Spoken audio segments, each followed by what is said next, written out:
Hello folks, welcome to the channel. If you encountered error code 0x0, 0x0, then watch the video for the solution. The first thing you need to do is to update the Windows drivers. We can do that by right clicking on the start button, going to settings, clicking on Windows Update, and then go to advanced options, optional updates, and if there are any drivers updates available here, we need to install them. Now we can do this to device manager, but you need to do it one by one. If you do it here, then it will occur across all the drivers installed in the system.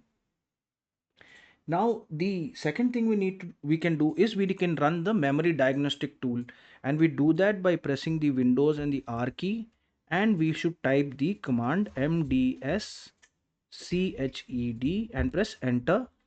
Click on restart now and check for problems. What this will do is this will shut down the computer and then check for any memory integrity issues and fix it. And then if fix the errors if found, and then restart your computer again, and you should no longer encounter this error code. Now if that too doesn't work and you're still encountering this error, then you need to run the driver verifier manager tool. So in the search button we will look for verifier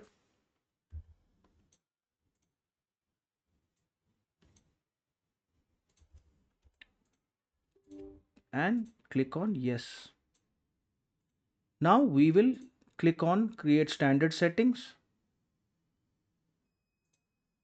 Next, and we will look for any automatically select unsigned drivers. Click on next and it will search. See, no unsigned drivers have been found, which is what we should be looking for. And then we can click on cancel. This should solve the error and you should no longer be able to see it once these steps are done. If this video helped you, then please subscribe to the channel. Enjoy your day.